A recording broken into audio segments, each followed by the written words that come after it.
میں سے سب سے بڑی چیز یہ ہے کہ کچھ چیزیں اللہ نے فرض کی ہیں، جیسے نماز مومن پر فرض ہے، روزہ مومن پر فرض ہے۔ صاحب استطاعت ہو تو پوری عمر میں اگر طاقت رکھتا ہے حج کرنے کی تو ایک بار حج فرض ہے، مال رکھتا ہے تو پھر زکوٰۃ فرض ہے۔ جو فرائض ہیں شریعت نے اس کو پہلے عمل کرنے کا حکم دیا ہے، اس پر پہلے عمل کرو۔ جو فرض کے بعد ہیں ان کو بعد میں رکھو، مگر فرائض عمل میں لاؤ۔ چنانچہ حدیث پاک میں ہے نماز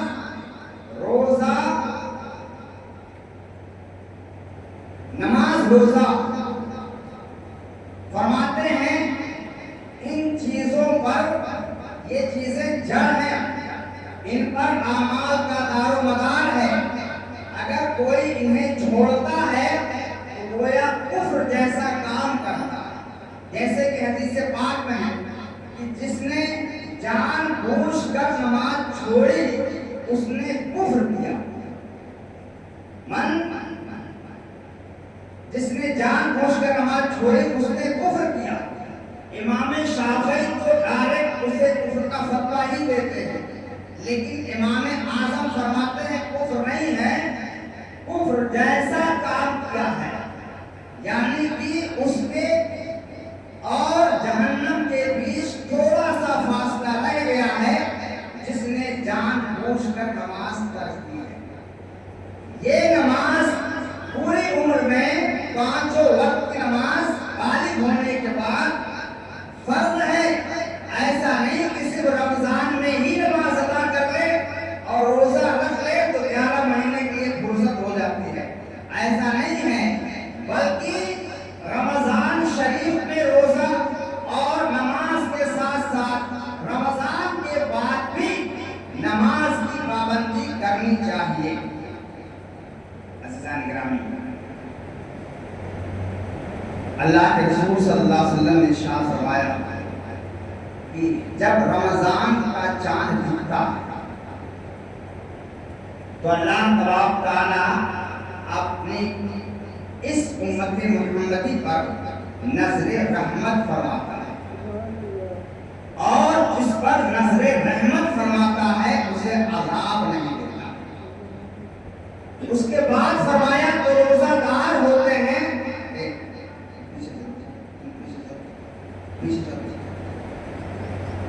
صلی اللہ علیہ وسلم صلی اللہ علیہ وسلم صلاۃ و سلام علیک یا رسول اللہ صلی اللہ تعالی علیہ وسلم۔ سامنے بیٹھ جاتے ہیں اور توجہ رہتی ہے، پھر ادھر ادھر دیکھتے ہیں، اپنے کو ڈسٹرب ہوتا ہے۔ جب علم نہیں ہے تو ذرا سے پیچھے رہو، سامنے رہتے ہو اس کا لحاظ رکھو، ہم کو کیسے رہنا چاہیے۔ بھاگنا آگے بڑھنا یہ کمال نہیں ہے، آگے آ کے اہتمام کے ساتھ اصول و ضوابط کو باقی رکھنا یہ کمال کی بات ہے۔ بہرحال تو میں کیا کر رہا تھا، حدیث پاک میں ہے رمضان المبارک کا جب چاند دکھتا ہے تو اللہ تعالیٰ نظر رحمت فرماتا ہے، اور جب نظر رحمت فرماتا ہے تو پھر اس کو عذاب نہیں دیتا۔ فرمایا رمضان کے مہینے میں جو روزہ رکھتے ہیں، نماز پڑھتے ہیں، فرشتے اس کے لیے استغفار کرتے ہیں، اس کے لیے استغفار کرتے ہیں، یعنی اس کے بخشش کی دعا کرتے ہیں، اس کی مغفرت کی دعا کرتے ہیں۔ فرمایا جب آخری رمضان ہوتا ہے تو اللہ تعالیٰ ان سب کو جہنم سے آزاد فرما دیتا ہے۔ تو صحابہ کو تعجب ہوا کہ سب کو جہنم سے آزاد فرما دیتا ہے، بخش دیتا ہے۔ تو صحابہ نے عرض کی یا رسول اللہ صلی اللہ علیہ وسلم کیا وہ شب قدر ہے؟ کیا وہ شب قدر ہے کہ جس میں رحمت و برکتوں کی وجہ سے پوری امت کی بخشش ہو جاتی ہے؟ فرمایا نہیں، کیا تم یہ نہیں جانتے کہ جب مزدور اپنی مزدوری کر لیتا ہے تو اسے پوری مزدوری دی جاتی ہے۔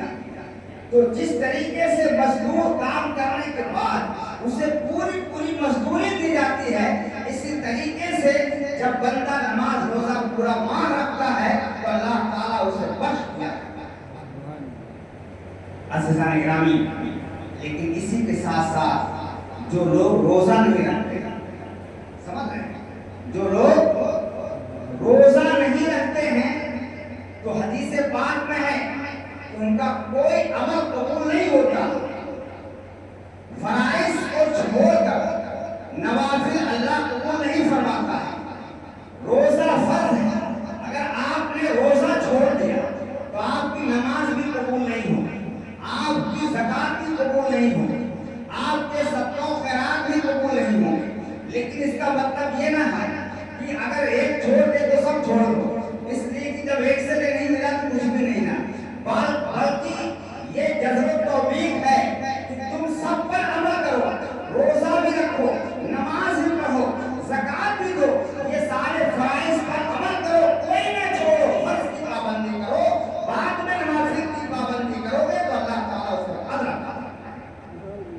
اس لیے فقہاء نے لکھا ہے کہ جو لوگ جان بوجھ کر بلا عذر رمضان کے مہینے میں علل اعلان کھاتے پیتے، دیکھتے نہیں کہ کچھ لوگ ایسے ہیں جو کھاتے ہیں، لوگوں کو دکھتا ہے کہ کھا رہا ہے، تو فقہاء نے کہا ایسے شخص کو بیچ چوراہے پر پھانسی پہ لٹکا دینا چاہیے. بیچ چوراہے پر پھانسی پر لٹکا دینا چاہیے تاکہ لوگوں کے لیے عبرت ہو جو رمضان کے مہینے کی قدر نہیں کرتا. ایک عام سمجھیے، علل اعلان کھانے پینے پر پھانسی پر لٹکانے کو ہم حکم دیں. میں اسی چیز پر اکثر آپ کو زور دے کر بتاتا ہوں. دراصل اس نے رمضان کے مہینے کی تعظیم نہیں کیا. اگر چھپ کر وہ روزہ نہیں رکھتا، چھپ کر چھپا ہوا کسی کو پتا نہیں ہے مگر روزہ نہیں رکھتا، گنہگار ہوگا، گنہگار ہوگا. جتنے وعیدیں ہیں سب کا مستحق ہوگا. لیکن چونکہ علل اعلان نہیں ہے اس لیے پھانسی پر نہیں لٹکایا ہے. لٹکایا اسی کو جائے گا جو علل اعلان کھاتا پیتا ہے. اس کا مطلب علل اعلان کا یہ ہے کہ رمضان کی وہ عزت نہیں کر رہا ہے، رمضان کے مہینے کی قدر نہیں کر رہا ہے. اور پیارے بدعمالیاں تو بخشی جاتی ہیں. روزہ نہیں رکھا ہے، اللہ اپنے رسول کے کرم سے امید ہے کہ میدان محشر میں بخش دے. لیکن اگر تم نے توہین کی، بے تعظیمی کی تو اس عمل کو اللہ بخشتا نہیں ہے، اس کی سزا دیتا ہے. سمجھ رہے ہیں؟ اس لیے معزز چیز کی توہین بے قدری نہیں ہونی چاہیے، بلکہ اس کی تعظیم بجا لانی چاہیے. اسی لیے علماء نے لکھا ہے جیسے شب قدر اور بھی شب برات ہے، ان راتوں میں توبہ کرنے کا حکم دیا گیا ہے. لیکن توبہ کو چھپا دیا گیا ہے. کیوں چھپا دیا گیا ہے؟ کہ کسی پر ظاہر نہیں ہوا کہ میری توبہ قبول ہوئی یا رد کر دی گئی. عزیزان گرامی، اس لیے اور اعمال کے تعلق سے بھی حکم ہے. تو چھپانے میں یہ راز ہے کہ بندہ ہمیشہ اپنے رب کی طرف رجوع رہے، توبہ استغفار کرتا رہے، اپنے کو گنہگار سمجھتا رہے، رب کے حضور سجدہ و سجود رہے، کبھی اپنے آپ کو مبارکہ نہ سمجھے. اسی لیے استغفار کی قبولیت، توبہ کی قبولیت اور تمام اعمال کی قبولیت کو اللہ نے پسے پردہ رکھا ہے، پسے پردہ رکھا ہے تاکہ ہمیشہ عبادت میں مشغول رہے. اور بڑی راتوں کے معاملے میں ایسا بھی ہے کہ بندہ شہوت نفس سے کہیں گناہ کر لے تو پھر اتنا بڑا جرم نہ ہو کہ اگر اعلان ہو جاتا تو پھر اتنا ہی بڑا جرم بھی ہوتا. اس لیے اس کو چھپایا گیا ہے. اس لیے عزیزان گرامی، ہمیں نماز کے ساتھ ساتھ روزے کی پابندی ضروری ہے۔ آج بہت سارے لوگ یہ کہتے پھرتے ہیں بھائی کام ہے، کام کی وجہ سے ہم روزہ نہیں رکھ پاتے ہیں، استطاعت نہیں ہوتی ہے۔ دیکھو دونوں طرف شریعت نے حکم دیا ہے، کام کرانے والے کو نہیں حکم دیا ہے، جو حکمراں ہے، جو کام کرانے والا مالک ہے، ان سے بھی کہا گیا کہ جو تیرے ماتحت کام کر رہے ہیں، مزدور ہیں، تو ان پر رحم کر، ان پر رحم کر، ان پر سختی مت کر، ان کو آسانیاں پیدا کر، اور ان سے کہا گیا کہ آپ روزہ رکھو، روزہ چھوڑو مت، روزہ رکھو گے اللہ تعالیٰ آسانیاں عطا فرمائے گا۔ یہ سوچنا کہ تکلیف ہوتی ہے، کام نہیں ہوتا ہے، یہ شیطان کا بہکانا ہے، اس کا برگلانا ہے، وسوسہ ڈالنا ہے۔ اللہ رب العزت نے اپنے مقبول بندوں کی سیرت کو اسی لیے رکھی ہے کہ میرے مقبول بندوں کی سیرت کہو اور نیکیاں کرنے پر طاقت حاصل کرو، نیکیاں کرنے پر طاقت حاصل کرو۔ اگر کبھی آپ کو یہ بات ستائے کہ کام کی وجہ سے مجھے تکلیف ہوتی ہے اور میں روزہ نہیں رکھ پاتا ہوں، تو جنگ بدر یاد کر لینا، صحابہ کو تاریخ یاد کر لینا، جو عوارض کی سرزمین جو چلچلاتی دھوپ ہے اور تپتے ریت ہے، اور ایسے حالات میں جنگ بدر ہے، صحابہ دشمن سے لڑنے کے میدان میں ہیں، روزے سے ہیں، کوئی روزہ توڑتا نہیں ہے، نہ جنگ سے انکار کرتا ہے، نہ روزہ توڑتا ہے، بلکہ حالت روزہ ہی میں برسرے پیکار ہوتے ہیں۔ یہ ہے مجاہدین، ان کو یاد کرو گے کہ تمہیں روزہ رکھنے کی طاقت ملے گی، تمہیں روزہ رکھنے کی قوت ملے گی، تمہیں نیک اعمال کرنے کی طاقت ملے گی۔ لیکن جب تم یہ سوچتے رہو گے کہ کام زیادہ ہے، کیسے کریں گے، تکلیف ہوگی، تو شیطان تمہیں اور ڈھکیلتا چلا جائے گا، پیچھے ڈھکیلتا چلا جائے گا، حتیٰ کہ تم نروس ہو کر بیٹھ جاؤ گے کہ اتنے کام پر ہم روزہ نہیں رکھ سکتے ہیں۔ تو نروس ہونے کی ضرورت نہیں ہے، بلکہ اپنے اسلاف کی سیرت سامنے رکھو، شیطان تمہیں چھوڑ کے بھاگ جائے گا۔ عزیزان گرامی، روزے رکھنے کے ساتھ ساتھ اس کے مسائل بھی جاننا ضروری ہے۔ اپنے آپ گناہوں سے بچاؤ، روزہ رکھنے کے ساتھ گناہوں سے بچاؤ، بڑے بڑے گناہوں سے تو بچا ہی دیتے ہو۔ شرابی بھی شراب چھوڑ دیتا ہے، جواری بھی جوا چھوڑ دیتا ہے نا، اور بھی سارے گناہ چھوڑ کر اپنے آپ کو اللہ کی طرف رجوع کرتا ہے۔ یہ دلیل ہے کہ اللہ رب العزت نے شیاطین کو قید کر دیا ہے، شیاطین کو قید کر دیا ہے، یہ دلیل ہے۔ حدیث پاک میں ہے شیاطین قید کر دیے جاتے ہیں، جہنم کے دروازے بند کر دیے جاتے ہیں، جنت کے دروازے کھول دیے جاتے ہیں۔ انہی بنیاد پر تم گناہوں کو چھوڑ کر نیکیوں کی طرف رجوع کرتے ہو، ورنہ اگر جہنم کا دروازہ کھلا رہتا اور شیاطین گھومتے رہتے تو شاید تم اس مہینے میں بھی اس کی تعظیم نہ کر پاتے اور جہنم سے مستحق ہو جاتے۔ یہ کرم ہے اللہ رب العزت کا کہ سارے راستے بند کر کے تمہیں اپنی بارگاہ میں بلایا، سمجھے، اپنی بارگاہ میں بلایا۔ اس لیے عزیزان گرامی، روزہ رکھو، اس کے مسائل بھی جانو، اور غیبت، برائی، جھگڑا، گالی گلوچ، ان چیزوں سے بچو۔ سرکار نے بڑا اچھا نسخہ دیا، بڑا پیارا نسخہ دیا، فرمایا کہ جب کوئی تم سے جھگڑے، تو کتنا پیارا، تو جملے میں کتنا عمدہ، فرمایا جب تم سے کوئی جھگڑے کہہ دو میں روزے سے، فرمایا کہہ دو میں روزے سے ہوں۔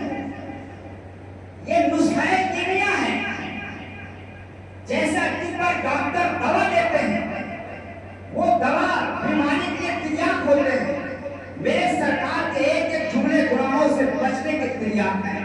اگر کہہ دو کہ میں روزے سے ہوں تو پھر سارے دروازے بند ہو جاتے ہیں، سامنے والا بھی ٹھنڈا ہو جائے گا، تمہاری بھی زبان بند رہے گی، سامنے والا بھی ٹھنڈا ہو جائے گا، اگر وہ جھگڑے پر آمادہ ہے تو بالکل ٹھنڈا ہو جائے گا، بھائی یہ کہہ رہا کہ میں روزے سے ہوں۔ تو یہ ترکیب ہے اپنے آپ کو بچانے کی۔ مسائل بہت ہیں، اگر بھول چوک سے کھا لیا تو روزہ نہیں جاتا ہے. قید ہو گئی خود بخود روزہ نہیں جاتا ہے. اسی طریقے سے کلی کرتے ہیں. ایک صاحب نے مجھ سے پوچھا صاحب وضو میں کلی کرنا تو فرض نہیں. ہم نے کہا نہیں بس. تو اگر وضو روزہ بچانے کے لیے یعنی کہیں ڈر ہے کہ پانی حلق میں چلا جائے, اس ڈر سے اگر وضو میں کلی چھوڑ دینا کرے تو کیا بات ہے؟ اچھی بات. ہم نے اچھا ہم نے کہا پوچھنا چاہیے. یہ عجیب حال ہے. قرآن نے بار بار کہا فاسألوا اہل الذکر ان کنتم لا تعلمون, پوچھو اگر تمہیں علم نہیں. لیکن افسوس یہ ہے کہ ضعیف ہو گئے ہیں, ہاتھ باندھنے کا طریقہ نہیں آیا. نماز پڑھتے پڑھتے زمانہ گزر گیا, سورہ الحمد شریف صحیح سے پڑھنا نہیں آتا. آخر نہیں پوچھیں گے تو کیسے آئے گا؟ حاصل کرنے کی کوشش نہیں کریں گے تو کیسے حاصل ہوگا؟ مسائل پوچھنا چاہیے اور اپنی راہ نکالنے کے لیے پوچھنا چاہیے, جانکاری حاصل کرنے کے لیے پوچھنا چاہیے. آج کل لوگ تو پوچھتے بھی ہیں تو اپنی راہ نکالنے کا, اپنی راہ نہیں جانکاری. میں نے کہا جہاں ڈر تھا پانی کے حالت میں جانے کا, شریعت نے وہاں پابندی لگا دی. روزے کی حالت میں غرغرہ نہ کرو, روزے کی حالت میں غرغرہ نہ کرو, کیونکہ منہ اٹھا کر غرغرہ کرنے میں پانی کا حلق کے اندر جانے کا ڈر ہے, اس لیے اس